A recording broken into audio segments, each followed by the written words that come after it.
भगवान को पढ़ने के लिए वसुदेव जी ने उज्जैन सांदीपनी ऋषि के आश्रम भेजा है। वहां जाकर के कुछ समय में पढ़ करके संपूर्ण विद्याओं का अध्ययन करके भगवान फिर से मथुरा वापस लौटे हैं। इधर मथुरा में भगवान रह रहे। भगवान के प्रिय सखा उद्धव भगवान की स्थिति को देख करके बड़े चिंतित हुए। बोले आप बड़े दुखी उदास रहते हैं, क्या बात है? गोपियों के विरह की बात भगवान ने बताई। बोले प्रभु आप भगवान होकर के परम ज्ञान स्वरूप होकर के ये देहासक्ति की बात करते हैं। भगवान ने कहा बहुत बढ़िया, हमको ज्ञान दिया वैसे थोड़ा जाकर के गोपियों को अपना ज्ञान दिया हो। उद्धव जी को ब्रज यात्रा में भगवान ने भेजा है। अब उद्धव जी गए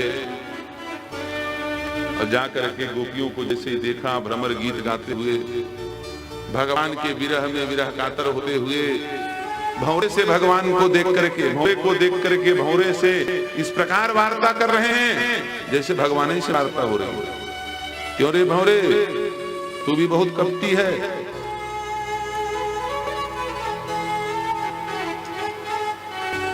क्योंकि तू भी काला और पीला है ना, जैसे तेरा मित्र है। इस प्रकार के भावों को जब देखा, भक्ति की पराकाष्ठा, भाव की पराकाष्ठा, तो उद्धव जी का ज्ञान का गुदड़ी बन गया। उद्धव जी भी भक्त बन गए। गोपियों के साथ उद्धव जी की चर्चा हुई है, भ्रमर गीत की चर्चा सुनाई गई है।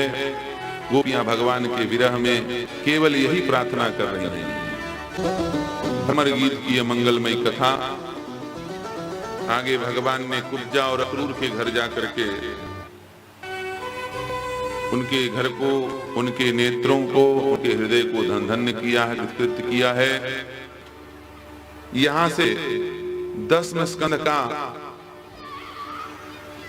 पूर्वार्ध समाप्त हुआ। अब उत्तरार्ध की बात आ रही है। उत्तरार्ध की चर्चा प्रारंभ हो रही है।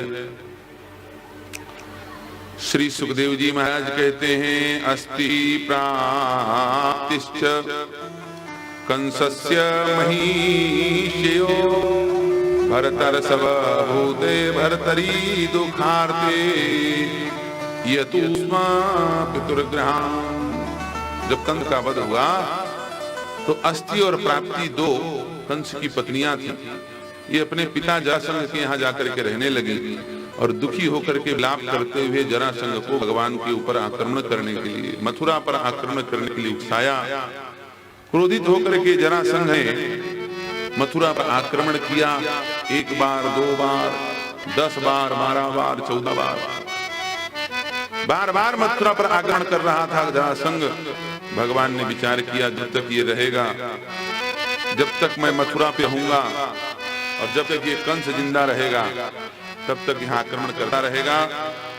भैया हमारे कारण लगातार मथुरा की वित्तीय स्थिति खराब हो रही है, जीडीपी नीचे गिर रही, जो देश लगातार युद्ध लड़े, तो किसी देश के विकास में बाधा नहीं करनी चाहिए। भगवान ने कहा हम छोड़ के भागेंगे मथुरा।